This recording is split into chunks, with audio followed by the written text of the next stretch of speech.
কিছু মানুষ আমাকে এমন ভাবে বলে, তুমি তো বড়লোক, তোমার আবার টেইলারি করতে লাগে। আমি বুঝি না, আমি বড়লোক হলে তাদের সমস্যা নাকি সেলাই কাজ করি এটা সমস্যা। আসলে বড়লোক টড়লোক কিচ্ছু না, ওনাদের জামা সেলাই করে মজুরি নেই, এটাই সমস্যা। কারণ আমি তো বড়লোক। আলহামদুলিল্লাহ, আমার হাজবেন্ড আমার সম্পূর্ণ খরচ দেয়। সেলাই কাজ আমি সম্পূর্ণ ব্যক্তিগত ইচ্ছা থেকে শখে করি। চাইলেই আমি জামাইয়ের উপর সম্পূর্ণ ডিপেন্ডেন্ট হয়ে শুয়ে বসে খেতে পারি গাইস, কিন্তু আমি কষ্ট করে পড়াশোনা করতে চাই, কষ্ট করে সেলাই কাজ করতে চাই, কারণ আমার ব্যক্তিগত আত্মসম্মান বোধ আমাকে প্রশ্ন করে তোমার কি যোগ্যতা আছে। হ্যাঁ, তখন আমি নিজে থেকে নিজে কিছু করতে চাই, এটা আমাকে মানসিকভাবে আত্মতৃপ্তি দেয়।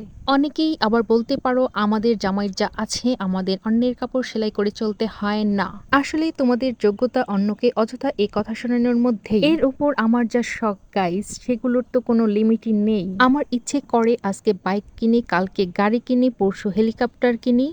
তো এগুলো বেচারা জামাইয়ের উপর চাপ হয়ে যায় না গাইস। এজন্য নিজের শখ পূরণের লক্ষ্যে নিজেই মাঠে নেমেছি, যদিও আমার সব শখ পূরণে আমার হাজবেন্ড রাজি, কিন্তু বেচারাকে তো আবার সময় দিতে হবে। আমার তো আবার দেরি সহ্য হয় না। না মানে আমার 60 বছর বয়সে বেটা আমাকে বাইক কিনে দিবে? আমি তো বললামই গাইস, আমার সব শখ পূরণে আমার জামাই রাজি, কিন্তু ওই যে বললাম আমার এত ধৈর্য নেই।